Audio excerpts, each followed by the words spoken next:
Everyone, সবাইকে সোনামণি learning সেন্টারে স্বাগত। আজকের ভিডিওতে আমি নিয়ে এসেছি রায় ও মার্টিন প্রশ্ন বিচিত্রা ষষ্ঠ শ্রেণীর পরিবেশ ও বিজ্ঞান থেকে মডেল সেট 8।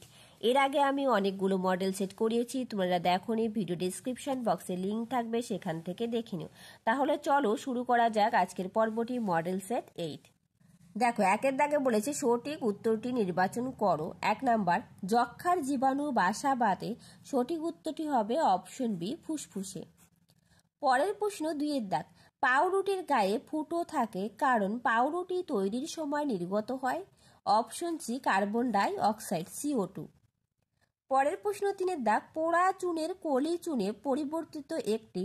সঠিক উত্তরটি হবে অপশন বি, রাসায়নিক পরিবর্তন। অর্থাৎ পোড়া চুনের কলি চুনে পরিবর্তন হলো রাসায়নিক পরিবর্তন। পরের প্রশ্ন 4 এর দাগ, প্রদত্ত কোনটি পর্যাবৃত্ত ঘটনা নয়।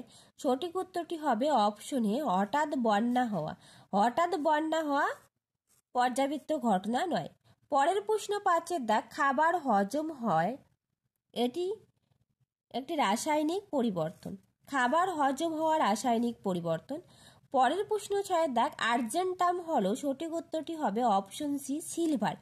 সিলভারের ল্যাটিন নাম হলো আর্জেন্টাম। পরের প্রশ্ন 7 এর দাগ, ম্যালেরিয়ার ঔষধ তৈরি হয়। সঠিক উত্তরটি হবে অপশন বি, কুইনাইন থেকে। পরের প্রশ্ন 8 এর দাগ, ব্রোমিন হলো একটি তরল অধাতু। অপশন ডি হবে সঠিক অ্যান্সার। চলো পরের প্রশ্ন। পরের প্রশ্ন 9 এর দাগ, H2O হলো, অর্থাৎ H2O হলো জল, আর জল একটি মিশ্র পদার্থ, এটা একটু মনে রাখবে। পরের প্রশ্ন 10 এর দাগ, অক্সিজেন গ্যাস জ্বলতে সাহায্য করে কিন্তু নিজে কখনো জ্বলে না, অপরকে জ্বলতে সাহায্য করে অক্সিজেন গ্যাস। পরের প্রশ্ন 2 এর দাগ, শূন্যস্থান পূরণ করো যে কোনো দুটি। 1 নম্বর বলছে ড্যাশ একটি পরজীবী প্রাণী, লিখবে উকুন, কৃমি, ফিতা কৃমি, এগুলো হচ্ছে পরজীবী প্রাণী। পরের প্রশ্ন 2 এর দাগ, জলে ড্যাশ মেশানো হয় জীবাণু মারার জন্য। উত্তর হবে ক্লোরিন মেশানো হয়।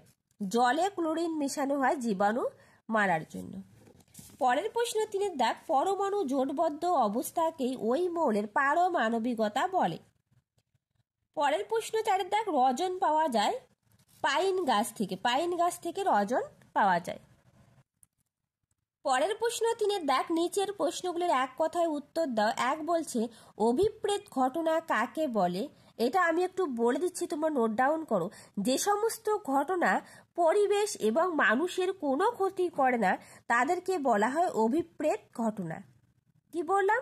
যে সমস্ত ঘটনা পরিবেশ এবং মানুষের কোনো ক্ষতি করে না তাকে অভিপ্রেত ঘটনা বলে। আমি একটু দেখিয়েও দিচ্ছি, দেখে নাও। দেখো, একটু দেখে নাও। পরের প্রশ্ন 2 এর দাগ, DAP এর সম্পূর্ণ নাম কি। উত্তর হবে die ammonium phosphate. Die ammonium phosphate DAP সম্পূর্ণ নাম। পরের প্রশ্ন 3 এর দাগ, দই তৈরিতে কোন অণুজীব সাহায্য করে। উত্তর হবে ল্যাক্টোব্যাসিলাস নামক ব্যাকটেরিয়া। ল্যাক্টোব্যাসিলাস নামক ব্যাকটেরিয়া দই তৈরিতে অণুজীব হিসাবে সাহায্য করে। কি বললাম?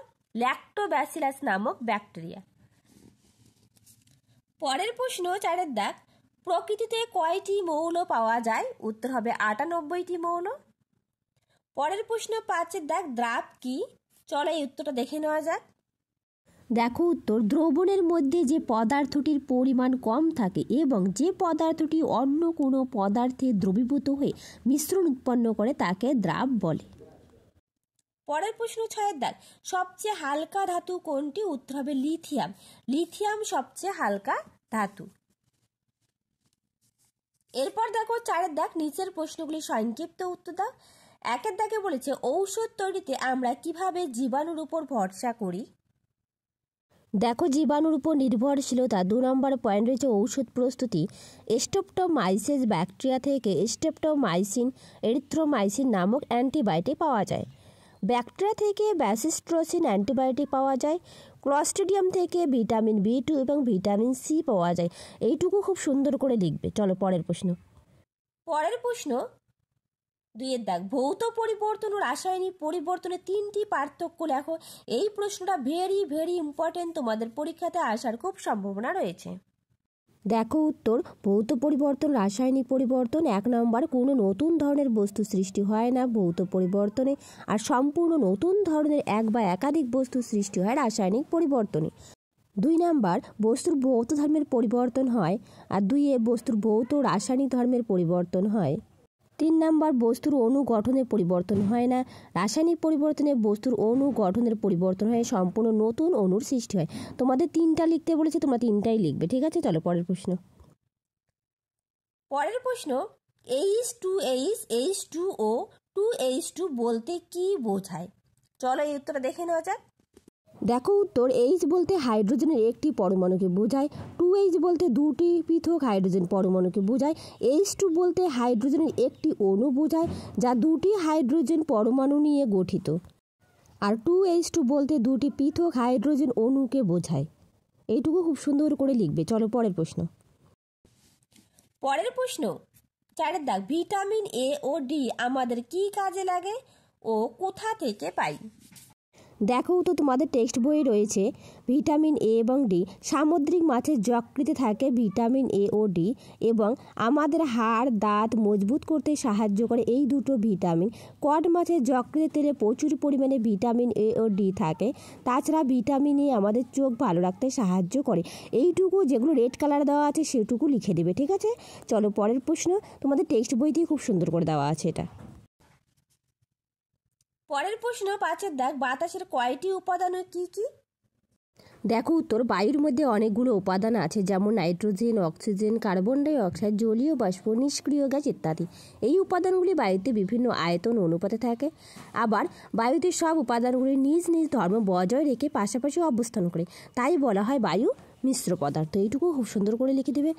তার সাথে বলে রাখি, যদি তোমাদের ভিডিওটা ভালো লেগে থাকে একটা লাইক, শেয়ার অ্যান্ড কমেন্ট করবে, আর যারা নতুন প্লিজ চ্যানেল সাবস্ক্রাইব করে পাশে থাকবে। পরের প্রশ্ন, 6 দাগ, কার্বন ডাই অক্সাইড ও মিথেনের সংকেত লেখো।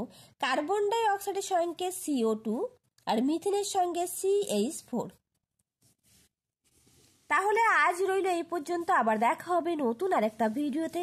যদি তোমাদের ভিডিওটা ভালো লেগে থাকে একটা লাইক, শেয়ার অ্যান্ড কমেন্ট করবে, আর যারা নতুন প্লিজ চ্যানেলটা সাবস্ক্রাইব করে পাশে থাকবে। Thank you everyone.